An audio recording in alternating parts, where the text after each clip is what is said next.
Sobat Cyber semua, hari ini gue bakal coba tanya-tanya seperti biasa ya tentang dana darurat. Kira-kira orang-orang yang ada di gedung ini, mereka tuh sebenarnya mempersiapkan dana darurat nggak sih? Entah itu berupa uang ataupun berupa investasi. Yuk, kita sama-sama ikutin gue. Oke, gue sekarang udah bersama Lala, jadi gue akan coba tanya-tanyain. La, lu tuh udah bikin dana darurat atau belum sih? Ada kalau untuk dana darurat. Itu berbentuk apa? Misalkan motor atau mungkin lu punya emang dana sendiri? Dana sendiri sih lebih ke tabungan. Oh, ke tabungan ya. Nah, berarti kalau untuk dana darurat itu kenapa lu pikir penting untuk dibuat? Ya kalau misalnya lagi ada suatu kebutuhan ya pasti itu diperluin sih, itu aja.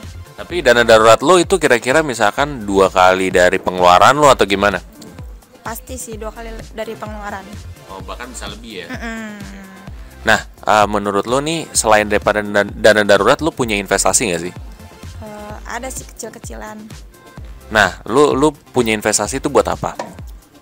Ya selain dari tabungan ya buat kalau memang nanti diperlukan ya kita kan nggak tahu nih untuk masa depan yang akan datang gitu ya.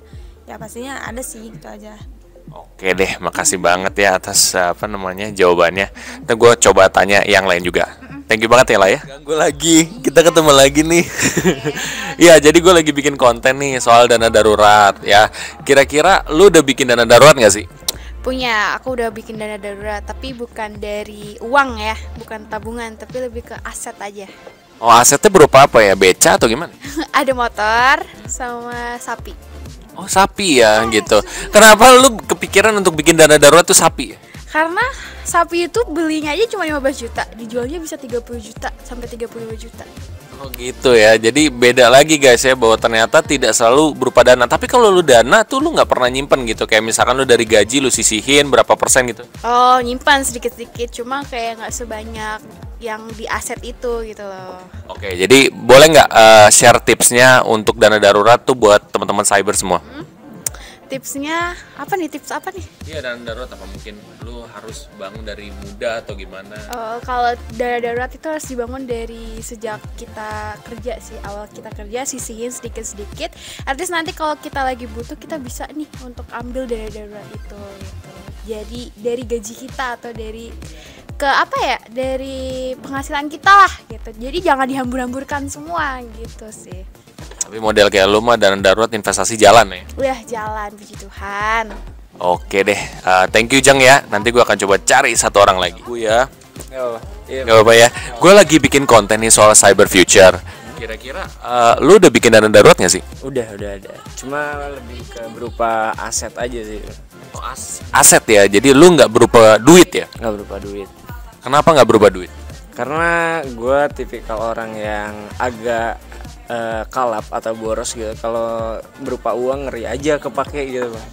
Oh, ngeri kepake ya. Tapi lu dari setiap gaji lu tuh ada yang lu sisihin gak sih buat lu tiba-tiba kalau ada darurat, siapa yang sakit gitu? Ada. Itu sekitar kalau dari penghasilan gue minimal itu taruhlah 10%-nya lah gitu. Nah, berarti bagus lah ya. Nah, sisanya tuh aset berupa kayak motor atau apa gitu? Iya, dari sebelum gue masuk sini juga, dari pas lulus SMA gue udah ngebikin bengkel motor custom gitu Bang. Kayak gue juga udah punya beberapa aset gitu, kayak motor custom berapa yang udah siap dijual. Jadi sewaktu-waktu kalau misalkan gue lagi nggak ada uang atau gimana, ya jadi gue bisa memanfaatkan itu. Oh, jadi lu dana daruratnya berupa itu ya. Tapi lu ada tips nggak buat sobat cyber semua soal dana darurat ini? Kalau untuk tips apa ya, gue lebih ke sedikit-sedikit lah mengumpulkan ya kan, karena kita nggak tahu apa yang terjadi gitu di depannya ya kan ya. Kalau misalkan sewaktu-waktu kita membutuhkan atau kita pribadi yang sakit, jadi kita bisa menggunakan dana darurat itu ya. Oke deh, thank you banget ya Rizkal. Oke sobat cyber semua, tadi gue udah tanyain beberapa orang, ternyata mereka tuh beragam ya naruh dana daruratnya. Ada yang berupa uang, ada juga yang berupa aset. Sebenarnya tidak ada yang salah dan tidak ada yang benar. Tetapi dana darurat itu kita wajib punya ya. Kalau misalkan ada sesuatu yang darurat kita bisa pakai. Selain itu juga investasi juga kita butuh. Investasi pastikan yang sudah terdaftar dan diawasi oleh Bapepti. Buat teman-teman yang mau daftar investasi di forex maupun di saham, kamu bisa cek aja di kolom deskripsi di bawah bawah ini. Sampai jumpa di video selanjutnya. Terima kasih.